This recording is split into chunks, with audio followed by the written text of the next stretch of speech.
नमस्कार। आज अयोध्या कांड में हम पढ़ने जा रहे हैं 291 से। तो सबसे पहले बोलेंगे जय श्री राम। मंगल भवन मंगल हारी, रवहु सो दशरथ अजर बिहारी। दीन दयाल बेरद संभारी, हरो नाथ मम संकट भारी। सो सुखु कर्मु धर्मु जरि जाऊं, जहना राम पद पंकज भाऊं। जोगु कुजोगु ज्ञानु अज्ञानु, जहनहि राम प्रेम पर धानु।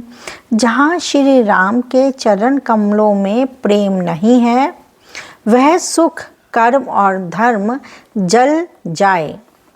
जिसमें श्री रामचंद्र जी की प्राधानता नहीं है, प्राधानता, वह योग कुयोग है और वह ज्ञान अज्ञान है। इसमें कह रहे हैं कि आप श्री राम के चरणों में जिनको प्रेम नहीं होता है, जिनमें भगवान में श्रद्धा नहीं है, भक्ति नहीं है, विश्वास नहीं है, उस ऐसे व्यक्ति का, ऐसे जीव का सारे कर्म जो हैं जल के समान है, सारे व्यर्थ है, उसका जीवन ही व्यर्थ है।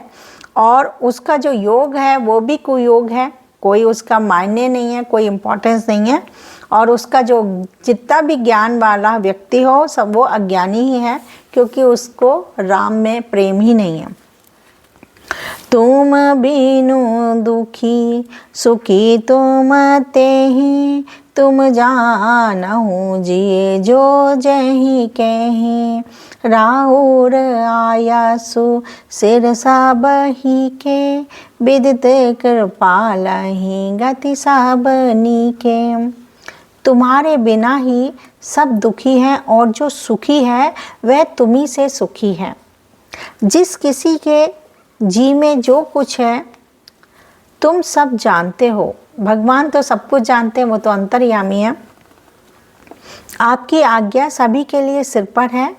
कृपालु हो आप, आपकी कृपा हर दृष्टि बनी रहती है, कृपालु दृष्टि सभी पर है।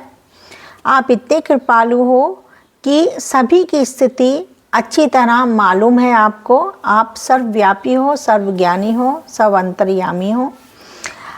आप आश्रम ही धारिये पाऊं, भयउ सने है शिथिल मुनि राऊं।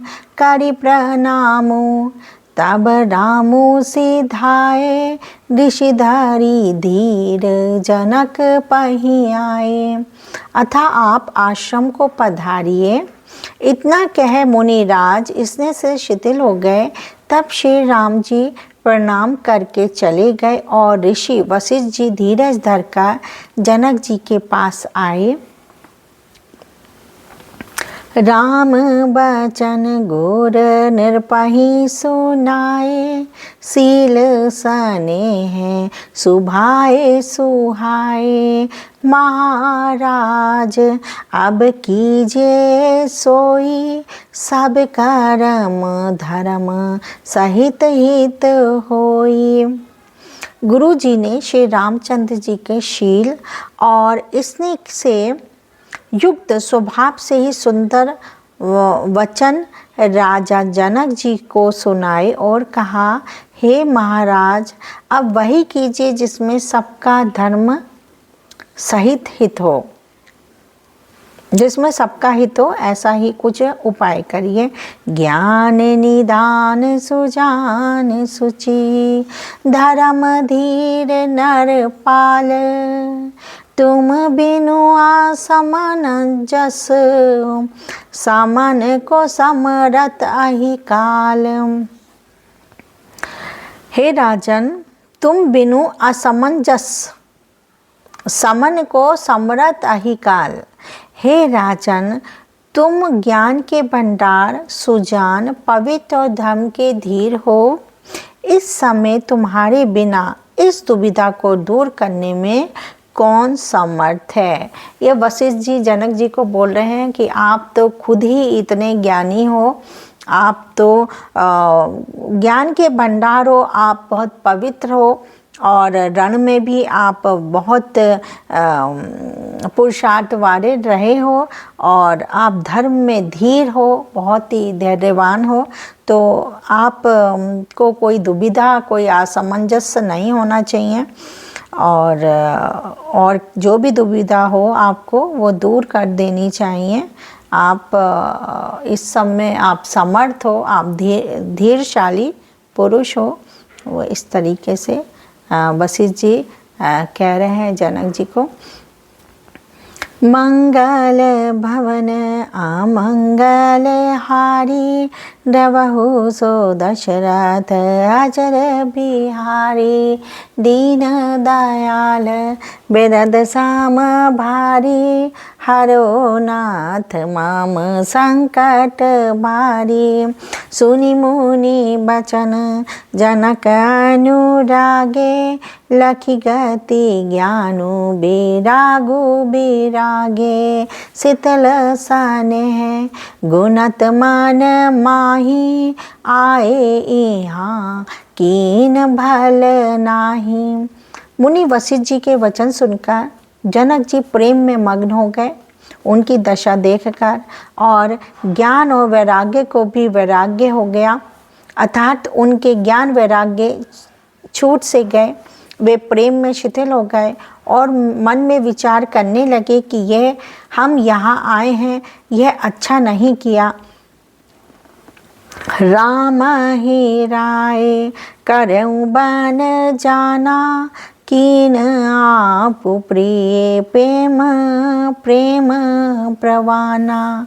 हम अब बन ते बन ही पाठाई, प्रमुदित फिर अब विवेक बढ़ाई। राजा दशरथ जी ने श्री राम जी को वन जाने के लिए कहा और स्वयं अपने प्रिय के प्रेम को प्रमाणित कर दिया, सच्चा कर दिया कि वो प्रेम कितना करते थे। प्रेम वियोग में उन्होंने प्राण त्याग दिए। ये उनका प्रमाण था प्रेम करने का कि मेरे पास अगर मेरे राम नहीं है तो मुझे जीना ही नहीं है, ये उन्होंने प्रमाण दिया था। परंतु हम अब इन्हें वन से और गहन वन को भेजकर अपने विवेक की बड़ाई में आनंदित होते हुए लौटेंगे कि हमें जरा भी मोह नहीं है और हम श्री रामचंद्र जी को वन में छोड़कर चले आए, दशरथ जी की तरह मरे नहीं। और वो ये कह रहे हैं कि हमारे प्राण तो नहीं गए, पर हमने क्या है कि हम राम जी को छोड़ के चले जाएंगे पर हमारे प्राण जो है नहीं है निकल रहे, क्योंकि हम शायद इतना प्रेम अपने राम से नहीं करते हैं जितना कि महाराज दशरथ करते थे। तो हमें जरा भी मोह नहीं है, हम श्री राम जी को वन में छोड़कर चले आए और दशरथ जी की तरह मरे नहीं। तापस मुनि महिषुर सुनि देखी, भय प्रेम बस विकल विशेषी। समऊ सामुझी धरि धीराजु राजा, चले भरत पाही सहित समाजम।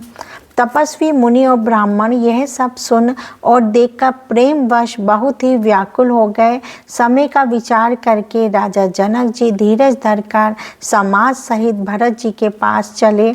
भरत आई आगे बैली ने, अब सर सरिस सुआसन दीने।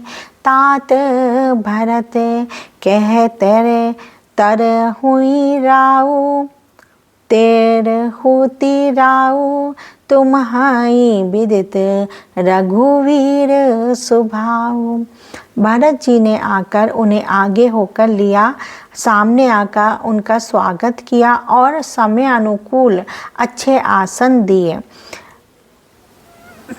तिरहुत राज जनक जी कहने लगे, हे तात भरत, तुमको श्री राम जी का स्वभाव मालूम ही है। राम सत्य व्रत धर्म रत, सब कर सीलु सनेहु। संकट सहत सकोच बस, कहीं जो आया सुदेहूं। श्री रामचंद्र जी सत्यव्रती और धर्मपरायण हैं, सबका शील और स्नेह रखने वाले हैं, इसलिए वे संकोचवश संकट सह रहे हैं। अब तुम जो आज्ञा दो वह उनसे कही जाए। देखिए सब एक दूसरे से कह रहे हैं आप आज्ञा दीजिए, आप आज्ञा दीजिए। सब इतने कंफ्यूज हो रहे हैं, सबको समझ में नहीं आ रहा कि क्या सही है क्या गलत है, क्या करें। सब के मन की व्यथा अलग अलग हो रही है। मंगल भवन आमंगल हारी, द्रवहु सो दशरथ अजर बिहारी। दीन दयाल बेरद संभारी, हरो नाथ माम संकट भारी। तो आज हमने अयोध्या कांड में पढ़ी हैं 2 चौपाइयाँ, 291 और 292 हमने आज कंप्लीट कर ली है। अब हम कल मिलेंगे आपसे, और तब तक के लिए बोलते हैं जय सिया राम, जय जय सिया राम, जय सिया राम, जय जय सिया राम, जय सिया राम, जय जय सिया राम, जय सिया राम, जय जय सिया राम, जय सिया राम, जय राजा राम, जय सिया राम, जय सीता राम, जय सिया राम, जय राजा राम, जय सिया राम, जय सीता राम, जय सिया राम, जय राजा राम, जय सिया राम, जय सीता राम, सीता राम, सीता राम, भज मन प्यारे सीता राम, जप मन प्यारे सीता राम, सीता राम, सीता राम, भज मन प्यारे, जप मन प्यारे, भज मन प्यारे सीता राम, जप मन प्यारे, भज मन प्यारे, जप मन प्यारे सीता राम, सीता राम, सीता राम, भज मन प्यारे सीता राम, जप मन प्यारे सीता राम। दशरथ के दुलारे राम, कौशल्या के प्यारे राम, दशरथ के दुलारे राम, कौशल्या के प्यारे राम, दशरथ के दुलारे राम, कौशल्या के प्यारे राम। जय रामचंद्र भगवान की जय, पवन सुत हनुमान की जय।